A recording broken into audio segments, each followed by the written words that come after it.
It's a really important thing though, as a business owner, to be willing to walk that one wrong block and turn around and be that like, have that embarrassing pivot turn, right? When you're walking and then you're like, I'm going the wrong way. They just like pivot 180 and you just walk the other way like a beeline. And No, and I'm like, that's my whole life as a business owner. No, it definitely is. Welcome to Keep What You Earn, the show for business owners who want to scale profitably and build a business that's actually worth something. My name's Shannon Weinstein, and I run a fractional CFO firm to help seven-figure aesthetics and wellness practices scale with clarity, cash flow, and confidence without burning out or guessing their way into growth. Each week, you'll hear practical CFO insights, real stories about scaling and exiting, and clear financial strategies designed to help you understand what's holding your business back and how to fix it. If you want to follow along with the exact framework that we use with our clients, sign up for the free 5-part video series for aesthetics practice owners, where I walk you through the financial building blocks required to scale your practice and increase enterprise value. You'll find the link in the show notes. Hey, Ben, how's it going? Good, how are you? Good. I'm so happy to have you here. Ben Wolber, founder of Illume. Would you mind telling us really quick what Illume is and a little bit of your story of how you started it? Yeah, happy to be here, Shannon. Great to see you again. Illume is an AI-powered analytics platform that we built specifically for med spas and wellness brands. So what we do is we connect to your EMR, your marketing platforms, your financial data sources as well. And we pull all that data into one place, and then we help you translate it into clear insights on revenue, retention, performance, really so operators know what to do next instead of not just what happened. And I actually got introduced to the aesthetic space through my side consulting work. And then also my fiance is a nurse injector, so she works for a med spa. And as I was working in consulting in the space, what really stood out to me immediately was how fast these businesses were growing, but with how little visibility owners had into what was actually driving that growth. And on a broader scale, my background is in healthcare finance and analytics, but I mostly worked on the hospital side for the last 6 years. And we worked on like performance improvement projects throughout that time. Yeah. And I agree with you. I think that there's a lot of accidental growth, if you want to call it that. There's a lot of growth that happens based on gut instinct and based on certain decisions and don't be fooled, just because it was a good decision doesn't mean it was an informed decision. And sometimes people make really good decisions on gut instinct, but I think that it's so much more peaceful when you know the data backs you up. And to that point, like most med spas, the ones that are winning are the ones not with the most data, but they're the ones who actually are understanding their numbers the fastest and then are able to act on them. So you kind of hit the nail on the head with that one. Yeah. And I found that, we go to a lot of these conferences too in the space and aesthetics. And I feel like a lot of people are getting shoved like a bajillion KPIs they could be tracking, because there are a lot of different indicators things are working, either on the provider efficiency front, productivity, sales metrics, things like that. And what I find is that everybody has, their own set of KPIs. This is where it gets overwhelming though, is I feel like everyone is trying to track everything and it becomes like a diminishing return of the time spent in tracking it.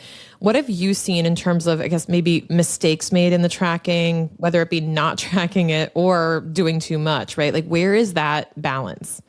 So for us, like in general, no matter the size of the practice, when we onboard someone, I usually recommend picking an area of the business that you want to improve over the next 90 days. Because again, like when you have all these different data sources, plugging them into a really powerful platform, it will be overwhelming because like it's almost like information overload. So then you're like, I don't know where to even begin. So it's like, hey, like you want to improve your revenue per hour, let's focus on that KPI for 90 days. And that also allows the end user to get their feet wet. But in general, I would say most practice owners should pick one or two areas when they're starting to look at their numbers. Like, hey, like I want to track these 6 KPIs. These 6 will help hit our revenue goal. It will help hit our patient retention goal, whatever that goal is that they're tracking towards, and then working month by month to hit that metric. I think that's where we've seen a lot of success when working with practices is people who are hyper focused on one area of the business and then just kind of chunking it out that way. And even when we onboard smaller practices, for example, we usually recommend you just start with your EMR or like your EMR in QuickBooks. Just start with that, get comfortable, and then you can pull in your marketing or your Gustos, like whatever you're using for payroll, or your CRM. But really just getting comfortable in your source of truth, which is 99% of the time the EMR, that's where we've seen people succeed from our end. Yeah, and I think also by tracking it and also relying on the EMR for something like that, when you start focusing on the metric, sometimes it's one of those things where now that you're measuring it, it improves naturally because you have eyes on it, right?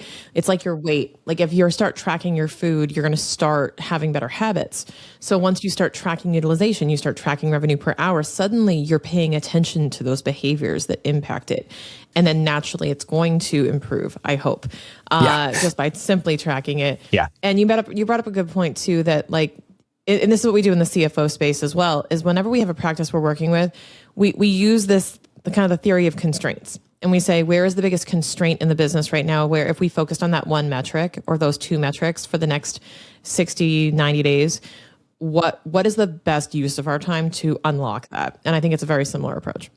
Yeah. And something else that I think we kind of touched on, but there's like a general consensus, even just in like a broader business space, is like most people think growth comes from more leads, better marketing, or it's like, oh, hey, I need to throw a bunch of money into marketing. But in reality, most of the time, it's usually a visibility problem. So like we've been talking about, it's like your data lives across multiple systems. So it's like your EMR, your POS system, marketing, payroll, and you can't really see the full picture relatively easily. So again, to your point earlier, it's like most owners are making decisions off of incomplete or delayed data. And then like when we're talking with practice, it's like, hey, you can't fix what you can't see. So most of the time the owners are only seeing a fraction of their business, but then using like, again, analytics, it's like you can plug everything into one spot and then you have the visibility to like slice and dice the data as you see fit. Exactly. Not only a fraction, but a symptom of it, right? Yeah. So oftentimes I even use the analogy of like you're treating it topically because you'll see the surface of it, right? You'll see the surface and go, oh, that's a problem. I'm going to go and cover the blemish, if you will. And we can fix that. And it's like, no, it's actually way deeper beneath the surface. Like there's actually a habit baked in here that because you're doing this, it's actually sabotaging this metric. Yeah. And understanding the connectivity between these things is huge. Not just like tracking it, but knowing what behavior contributes to that metric. Because that's what I think people miss a lot of the times is something is quote unquote bad, right? You say, oh, okay, like my revenue per hour sucks. Well, like, how do we fix that? What are the levers? What are the behaviors that then have to happen? And you won't know until you get closer to figuring out what the actual problem is.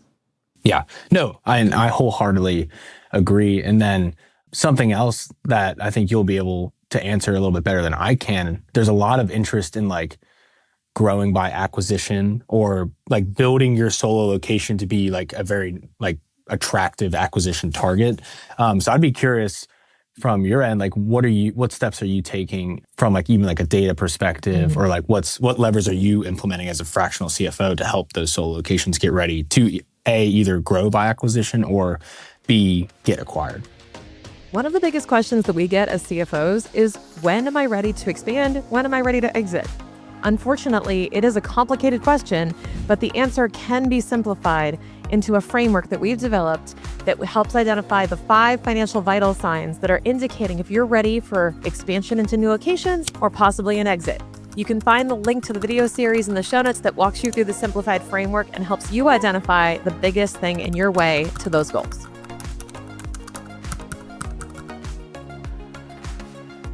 Right. Well, there's like very different approaches in those two areas, right? But I would say what we have to do is it comes down to, it's going to sound funny, but we almost have to convince practices like they're not that special. Yeah. Like that the metrics are the metrics and you're all kind of graded on this scorecard, and that even though there's a big story behind it and that matters, the narrative matters, that the numbers will tell a story. And so you want to put your best foot forward. You want to be able to explain why this is the way it looks, like why you have this on your books, why these expenses come through. And I would say especially when it comes to expansion, like scaling or getting acquired, what I always think about is how have you proven your concept? Like it's all about being attractive to a buyer or an investor or or to yourself. I always say, like, when you go to sell your house, you get it staged and it looks minimalist and it's clean and you're like, wow, I actually really like living here now. This is nice. You should do that to your practice, right? You want to create that space that you want to live in, because then other people will. And so I think that's what gets missed a lot, is they are more concerned with, maybe we'll call it the surface level or the superficial metrics to make it look better on paper. And I go, it has to actually operate that way. It has to actually operate without you. You have to get the data without your gut can't drive the ship. We got to have, a compass. Yeah, no, and definitely to your point there, like what we see from a data perspective is high performing med spas are operating off their numbers, not, like you said, off your gut or like your intuition. And like, I usually think about it in like 3 or 4 different components. So like the first one's they understand revenue drivers. So whether that's your revenue per patient, your service mix, provider performance, they don't just like know their total revenue. They know where and like how it's coming, like where it's coming from, where it's going. And I will add to this, they also empower the providers with this data. Yeah, too. Exactly. We'll go into that too. But like that, like it's not just you that keeps it to yourself. Like there are people with scorecards and like cork boards and like, it's really important to understand those revenue metrics and be willing to share, a certain amount of them with your team so that they're also like they're steering the ship together.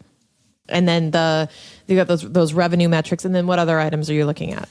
So, and then another area is like prioritizing retention. So think about like your rebooking rates, membership retention, and then the time between visits. I think that the time between visits is usually something that people sometimes forget about. Like if Ben, like me, if I haven't came in for a Botox service in 4 or 5 months, I'm probably due for one. So maybe it's worth sending an email blast. Maybe it's worth sending a quick text message like, hey, Ben, notice you haven't been in a couple months. Would love to have you back. And then really retention is where most of the money is. But from our end, at least what we've seen is the least tracked.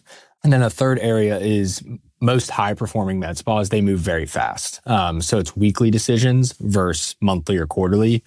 And they're really catching issues early. And again, the difference isn't insights, that speed to insight. That's where we've seen high performing med spas take off. Yeah, I would totally agree with that, because I think the availability of information, but then what do you do with it? How fast do you go from availability of data to action I would call it velocity of action, is like huge. Because are you actually using that, or are you sitting there and mulling over it for several months and like waiting for a pattern to emerge? I think that there's a balance between not shooting from the hip on one metric that slipped 1 month, right? So I have a practice that endured the really bad snowstorms we had this year, right, in the winter. And so February looked like complete garbage.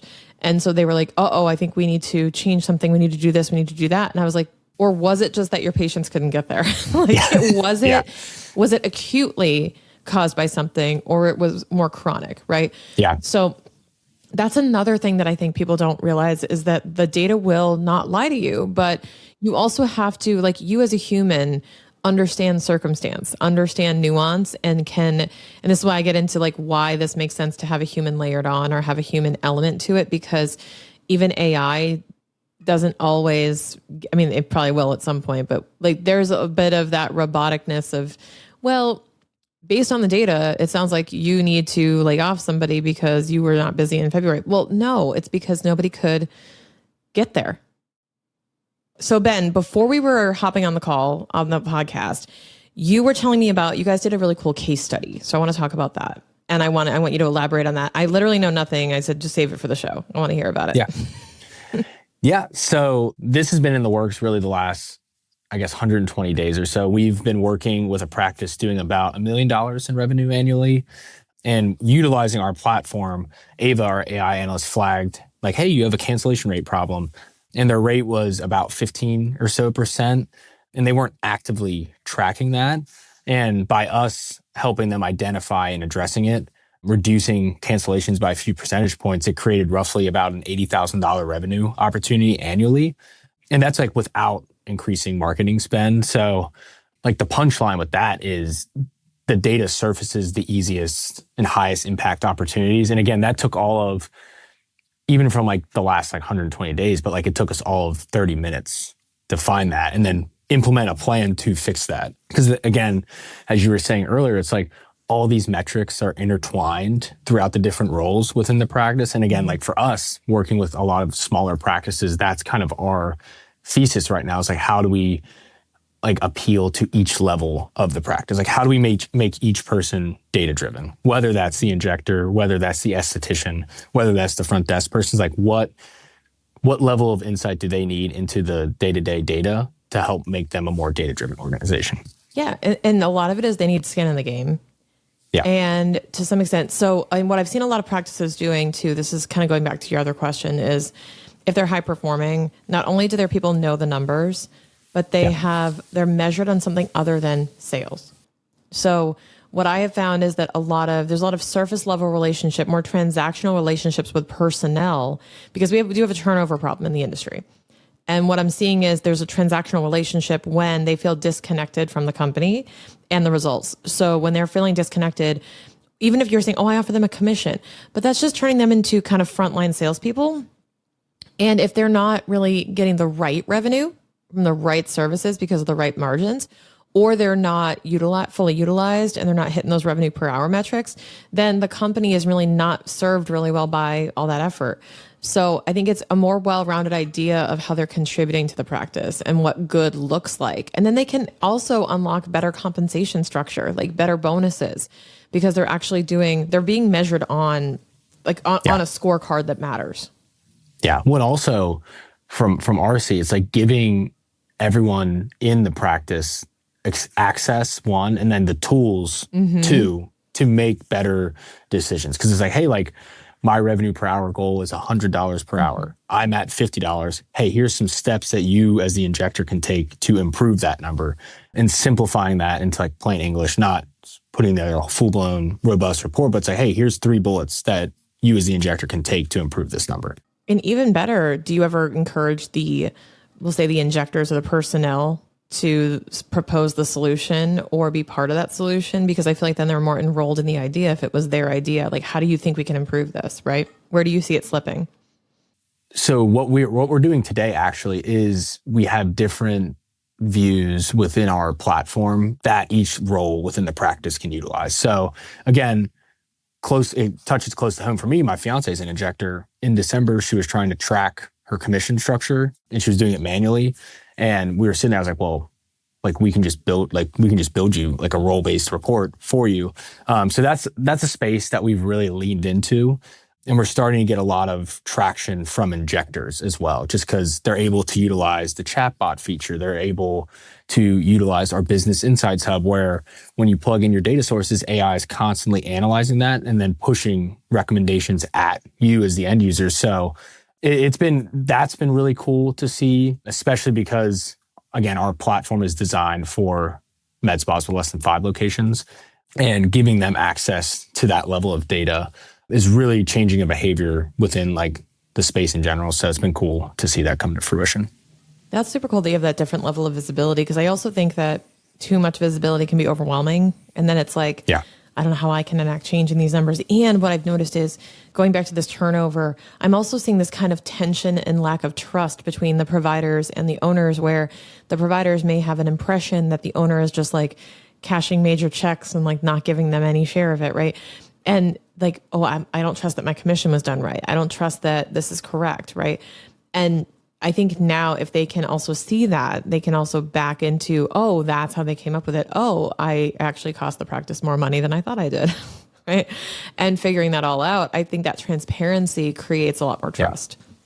Yeah, and like when we're, especially like from those role-based reports, like when we're designing it, it's like, hey, here's like the 5 metrics that you as an injector and esthetician need to track. Like it doesn't need to be this full-blown robust report. It's like, hey, here's total revenue, here's your service revenue, here's your product revenue. Like that's like a very, like having that instantly is like already huge for that person. So we really do try to keep it simple, I like to say. So just as simple as possible, say, hey, here's 6 areas you can focus today. And then as they get more comfortable with the tool, that's where they start asking more questions, and then it evolves from there. Yeah. And I think another challenge that I've seen is, and why I'm so glad you guys exist, is because I've always struggled with the EMR holds certain information, the QuickBooks holds certain information. and they don't intersect until you rip them all out and do something with them. You manipulate that offline. And that's what we do often is like we're pulling out stuff from the EMR system and then we're cross-referencing it with the dollars in QuickBooks because the EMR is not a bookkeeping platform nor a CRM half the time, even though they try to act like it is. They're not quite there.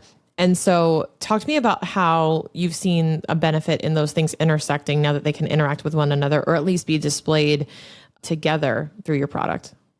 So again, on the back end, there's a lot we're doing for end users to be able to just simply plug in their data sources. At a high level, it essentially just goes through a normalization process. So, and then it drops into a reporting table. And then that's where we're able to pull the data from. So, because again, like there is like a level of work that is in most cases, it's manual sometimes.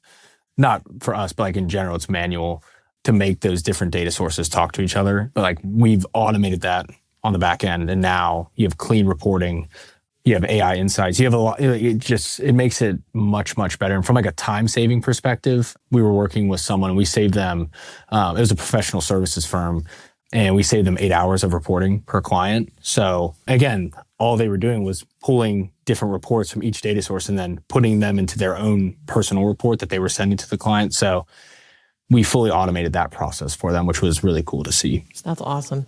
Yeah, it's huge to be able to implement something like that. And I think that part of the challenge is too much data, as I put it. Like, it's so funny because we always preach that like, you got to be looking at your numbers, look at your numbers. But then meanwhile, there's all these products out there. There's all these sources. And I go, and I totally understand why, because it's like analysis paralysis. You know, you've got so much stuff to look at that you're looking at none of it. And I think we've made that point. But what are some of the other mistakes, I guess, you've seen people making when it comes to how they are either reporting or consuming their data that could be leading them down the wrong path? Yeah. So what I like to say is a lot of practices we see are reactive instead of proactive. So, and what that means is like, hey, you're looking at your reports at month end when your bookkeeper or your CFO is like, hey, like you should jump in here and take a look at this. They're not tying their marketing to revenue. They're also sometimes not tracking provider performance consistently. And again, like med spas are so high growth, a lot of them are running a high growth business with a rear view mirror of their data, like it's delayed data. So having instant access to like real-time data also is extremely important. But yeah, that's where I've seen practices sometimes go wrong. Yeah, that makes sense. And what I'm seeing too is that not only are the successful practices really, how to put this, like they're reporting the data, but they're building on it with, the data doesn't drive the decision directly. It's not like, oh, cancellation rate. See, you were able to convert data into decision in like 30 minutes with the cancellation rate, right? Because that's a little bit cut and dry. It's like cancellation rate is high. Why? And so what I think a lot of people skip is how many whys they go through after they consume it, right? Because it's like, why is that? Well, because people are a-holes that just cancel. No, it's not. Like, no, it's not. Like, what are you enabling? When was the last time you charged a cancellation fee? Do you charge a deposit? Do you do a cancellation fee? You know, these are the things that maybe we should institute because this is a symptom or this is a bigger problem, is that we're not enforcing our policy. Yeah. Well, and what we've seen sometimes is the data presents a coaching opportunity for people within your practice. So tying back to that cancellation rate example, it's like, hey, maybe there's a disconnect from the front desk in the rebooking process. Like where's the disconnect there? So where we've seen like practices utilize data, it almost acts as like a coaching mechanism because it helps you as the owner identify underperforming providers. It helps you look into your service mix and optimize that. It also, again, talking about marketing, it's like it helps you allocate marketing spend a little bit more effectively if you need to. And then also catching retention issues early. Because again, good data gives you the answers and like hey, like here's what happened. But the great data also can give you direction. And like, hey, here's what to do next. Exactly. Or here's what or you're going in the wrong direction. Turn around. Turn around quickly. Yeah. And it's just as valuable, I think. I want to go back to that like, velocity of action, because I think a lot of people get stuck with, well, what if I make the wrong decision or what if I do the wrong thing? And I go back to I always talk about how I would walk in New York and it was like, I always got confused by what direction am I walking in? Am I going up the numbers or down the numbers? when I go this way or this way for the streets and avenues. And you know what I would do? I wouldn't even like look at my map or think about it. I would walk one block. I go, I got my answer. Yeah. That was wrong. And what did I do? I wasted 30 seconds of walking because I could either walk for 30 seconds and get hard feedback on what I was doing and move on, or I could sit there for a minute, pull up my Google Maps, figure out where I was, turn the thing, look around, ask somebody, whatever. And I was like, screw it. I'm just going to walk. What's the worst that's going to happen? I waste 30 seconds. Yeah. And that's what I think we have to think like when it comes to our data is sometimes you have to, I think this is why my business has grown is I'm willing to walk that wrong block in order to know if that was the wrong or right one. Yeah. No, yeah. That is such an unspoken truth. I would say just even like in general, just owning a business, for us at least, it's like, hey, like we had directions we could go, because again, we're early stage. We had directions we could go, and I would walk a block, like, hey, like maybe that's not the best approach for us. And then like sometimes you walk a block, like, hey, like I should keep going down this path because I think there's really something here. Yeah. So that is a very, I really like that point that you just made there. Yeah, it's a really important thing though as a business owner to be willing to walk that one wrong block and turn around and be that like have that embarrassing pivot turn, right? When you're walking and then you're like, I'm going the wrong way. They just like pivot 180 and you just walk the other way like a beeline. And No, and I'm like, that's my whole life as a business owner. No, it definitely is. But to like tie it back to the industry as well, it's this industry in general is getting extremely competitive. Yes. So like more med spas are entering the market. There's rising acquisition costs, at least from what we can see. There's a lot of like marginal pressure on smaller practices as well. And like now with how competitive it is, you can't like outgrow the inefficiency. You really have to like focus on clean operations, and you have to operate better as a business owner. So again, tying back to what you said, it's like, hey, taking a block down one way, you're like, hey, this is actually not the best approach from an operational perspective. Maybe we should go the other way. I think that you can always turn around. Like you can always re-steer the ship. The other thing too I wanted to point out is like not only are there a lot of people entering the space, but there's a lot of noise in advice. So like you're going to hear coaches, consultants, people who have done it, people who have been providers, and valuable, yes. But I think that there's a lot of noise and people are letting the voices of influence affect them and impact their practices without looking internally at their own data. It's kind of like any other health advice, right? You have to go to your data, your metrics, your health chart. You shouldn't be taking medical advice from your friend because you don't know their situation. So can you talk to me a little bit about that on how, custom and bespoke your data really needs to be about you? Yeah. And to tie back to an earlier point I made, like, again, when we start working with someone, it's like, hey, I always provide 3 numbers that I think every owner should know. And it's your revenue per patient, retention or like rebooking rate, and then your understanding your provider productivity. I'm like, if you can't answer those quickly, that's an amazing starting point. And I think you can blanketly apply that across the market. And then again, just like understanding your demographic of like, hey, who's coming in my door most frequently? Again, that's where you can start looking at your data and making it a little bit more personalized. And then like, to your point, it's like, there's a lot of great thought leadership out there today. You can now take that advice and then mend it to like your own personal use case. Yeah, test it. Yeah, exactly. And so understanding who's coming in the door, who's coming in most frequently, who's not coming in the door that you want to come in. So really understanding like your geographical and like your patient demographic, I think is huge, where like a lot of people know like at a high level of who's coming in, but like really getting granular in that sense, I think helps, and then ties to other parts of the business, like your marketing spend. And then also like doing targeted campaigns. Like there's a lot you can do when you understand like the patient's life cycle journey. Exactly.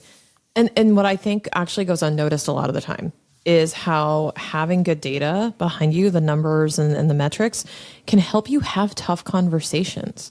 Because I find that when you're making certain decisions, like let's say letting somebody go or not fighting when they want to go, right? Like it's kind of a, how badly do I really want to keep this person? Or, hey, how badly do I really want to let this person go?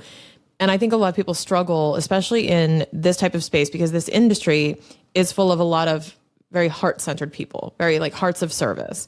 And I think that we feel as business owners disappointed and like failures when we have failed an employee. And like we feel if they're not succeeding here, it's my fault, right? We kind of internalize everything's our fault. But and to some extent, yeah, like you have to kind of like use that as feedback for yourself and all that. But I feel like this also can help bridge the gap between having that conversation sooner with when you have hard data to point at something objective. I feel like you have less of this, like, I have to have a breakup conversation with this person. It's like, no, your report card is giant red. You know what I mean? And talk to me about that. Like, has that helped practices for you? Like, have these tough conversations and be able to navigate that better? Yeah, the biggest thing we've seen is like that injector performance, even on both ends, where it's like injector A thinks they're doing really well, injector B is actually doing well, but thinks they're doing poorly. So you as the owner, you're able to be like, hey, like you should look at injector, like what is injector B doing that injector A is not, using that as a coaching opportunity. Because again, as a business owner, you never want to have that like hard-headed, like rip the cord out the second something goes wrong. You really want to try to coach employees up as much as you can. And you do that with data, like in any type of business. Like, hey, here's some KPIs that you should be focusing on. And we've seen that impact really at the injector level, truthfully, because now they're able to have more tactical conversations because, hey, Ben, the injector, I know my KPIs going into the conversation. Because like what we've seen, and even when I was doing consulting in this space, is most like the first 20 to 30 minutes of that conversation would be, hey, here's the metrics, here's your current state. And then from that, most of the time, like if I'm an injector, I have questions about it.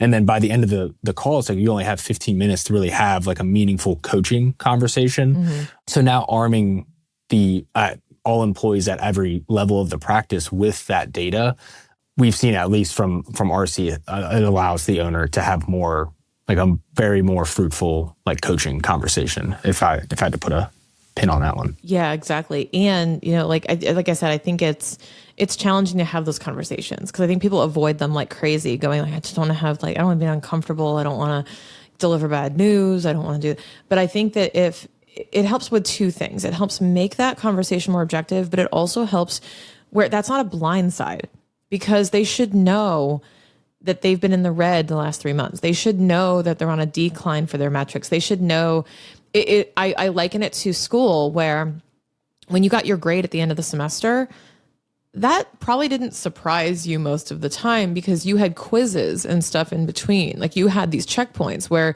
you knew what your score was on each of the individual inputs. So when you got your B minus or whatever it was, you were like, yeah, I averaged like an 82. That makes sense.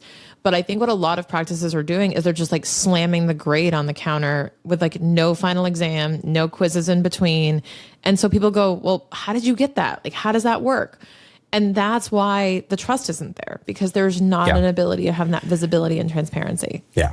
Well, and it also ties back to just the competitive landscape of this market now. Right. There's just med spas popping up really, especially like I'm based in Cincinnati. There's, I think 85 within a 7-mile radius of me. So, and again, it's also how you define them. How do you define a med spa? Because again, there's a lot of wellness clinics popping up. There's a lot of different different traditional medicine practices now offering aesthetic services. So, it's extremely competitive, which can be stressful as a business owner because then you're hyper focused on performance. And again, it ties back to just, you have to empower your employees to have access to their numbers, be aware of like how they're performing, and then giving them an opportunity to improve. So, and when it comes to like the employees' numbers, let's use some examples here. So give me an example of maybe a provider, like say an injector, a scorecard that they would be able to see. Like what numbers are we sharing with the injectors? Yeah, so it's heavily focused on revenue metrics right now. Again, that's just where I think the initial focus is just in general, especially as an injector, like they care about like their sales metrics. So think like your total service revenue, product revenue. And then we also do like percentages off of those as well. So a big one where it always presents a coaching opportunity is like what percent of your total revenue is product. Because that is like an easy, I won't say easy, it's an upsell opportunity most of the time where if you have a recurring, if you have a recurring patient coming in every 4 months or whatever, you as the injector in theory should be upselling a different product to like add on to the stack of products they're already buying. Every time that person comes in, you're like, hey, like I actually tried product A. Like we've been loving this. Like a lot of my other clients have been liking this as well. So like understanding that breakdown is we've seen that be really impactful because again, as an owner, it provides you like again, the owner has access to all of this. It provides you the opportunity to be like, hey, like I have 4 injectors. Injector A has the highest product percent of like their total revenue. It's like, well, what is injector A doing that B and C aren't? And then again, it's like, it's a very collaborative coaching opportunity. It's like, hey, injector A, come in and walk us through your sales process. And what are you doing? And then it allows the injectors to pick up on like maybe some soft skills that like injector A has and everything like that. Cause like there is where I like to give kudos is on the injector side, it is truthful. Like you have to be kind of a salesperson as well. Like you have to have that soft skill, which it just takes time to learn that as well. Yeah, the and intangible, the really good injectors. Like the ability to get them to upsell. And it's not just about the sales too. Like we talk about, I harp on this all the time in the podcast, but about like the treatment plan and the optimal result for the patient. But I think that when you're tracking, so the other thing is if the injector is tracking their sales and they're tracking it over time. So it's not just the spot, like what's my score this month or like the short-term thing. Is going to help you as an injector with the conversation of if you want to increase your compensation. So a lot of times what I've seen is injectors in particular are saying, I deserve to get paid more. I have more training. I have this, I have that. And this is such a great opportunity with something like this, with this dashboard to be like, show me how you have grown the money coming into the practice, thus justifying me growing the amount I'm paying you. It's so clear to tie that together. And if you're an injector, you can then point to, I've brought in, 30% more in sales over the last 3 months. Like I deserve a pay increase. Let's say you're not on commission, right? Now I deserve a bump. Great. That's good data for both purposes of that conversation. Yeah. And also as a business owner in general, you want to invest heavily in high performance as well. So like you as the owner, you are now aware of their performance as well. So yeah, I think just having data, like it's always, again, I'm very obviously analytical. So in any conversation, you always want to, I always point to data, and then kind of we've seen this shift in this space. It's starting to trend in that direction. So it's exciting for us to see that. Yeah. And I think the hidden value of having that data is not just because you're enabled to do the analysis, which like us nerds can look at the stuff all day and have a great time. And me and Ben will look at all the stuff in Illume and be like, this is great. But I think that for the folks who are not as analytical, right? They're more of that, we'll say it's on the other side of, I guess it's like right brain, left brain, right? If you're more of the creative, if you're more of the artist, we'll say, and you use your magical hands to serve your patients and you're like, I don't really want to deal with the data and all the numbers and all this stuff. Well, what I would say is this will enable you to make that part a lot easier. And that will enable you to then point to a reason why you're making decisions. It's going to point you to a way to have tough conversations be a little less tough, because you're going to now make it a little easier on yourself, a little simpler, where you're not as overwhelmed by all these decisions you have to make, that you can anchor back to something. And I think that's what gets missed, is that you can rely on something as a bit of a stool to sit on and say, hey, I want to make this decision, but I'm not quite sure. And then you're going to lose sleep 4 nights over it, or look at your dashboard and you'll feel more confident. And for us, it ties back to that point I made earlier, is keep it simple. Like you don't have to reinvent the wheel most of the time. But then again, as like you get more comfortable in your numbers, it starts sending you down paths that you might have not gotten to. So, and that's where, again, like customization comes in and everything like that. But yeah, for us, it's like we wholeheartedly try to keep it simple, because like there's specific metrics that people need to easily track. So not reinventing the wheel there. 100%. And I would be remiss if I didn't add in somewhere in the podcast today, garbage in, garbage out concept, which is Yes. you have got to, Illume is not going to magically perform a miracle and make all your data make sense if you're not tracking it somewhere else too. It is a good collection, right, of the data, presentation of the trends and the decision making. But ultimately, if you and your providers are not consistently using your EMR for what it's designed for and consistently doing your accounting and bookkeeping, hi guys, if you're not doing all that, then it's not going to magically appear. So you definitely have to contribute in that data, but I promise it's worth it. Yeah, no. And again, with where AI is at today, there's a lot you can do to flag anomalies in your data. So obviously, like us being an analytics platform, garbage in, garbage out is obviously a huge focal point for us. So being able to easily flag those types of anomalies, we've been doing that since we've started, and it's been impactful because we can take it back to the end user. But hey, like you had $2 million in revenue last week. Is that accurate? I don't know. If it is, please tell us how you did that. Yeah, exactly. I was going to say. But yeah, no. So yeah, there again, just with AI in general, there's a lot the end user, like even like today, that owners can do to like help clean up their data. There's a lot of tools that you can use internally to do that. But then obviously, like most analytics platforms now have that data cleaning functionality. Very cool. Yeah. So. And if they want to use Illume to do that, how do they find out more about the product so that we can point them to the software solution that you guys have? Yeah, you can go to our website. It's joinillume.com. We have a quick form that you would fill out. Just gives us quick information, really just what EMR you're utilizing. And then we'll hop on the phone with you and have a 15, 20-minute sale demo. And then also more of just like understanding the pain points within your specific practice. Doesn't take more than 30 minutes. But yeah, if you want more information, feel free to go to joinillume.com. Also, we're heavily on LinkedIn and Instagram as well. You can follow us at Join Illume as well. Yeah, and these guys are at all the conferences, guys. So if you are at AmSpa, if you're going to some of these conferences around, definitely go swing by their booth, say hi to Ben, and let them know that you listen to the show. We'd appreciate that. Ben, thanks so much for hopping on today. Yeah, no, it's been fun. Yeah, thank you for having me. Hey, thanks for tuning into today's episode. If it left you feeling inspired to take action, make sure to check out our free video series that walks you through the same framework that we use as a CFO team to identify what's holding a practice back from growth and how to fix it. Links in the show notes. See you on the next episode.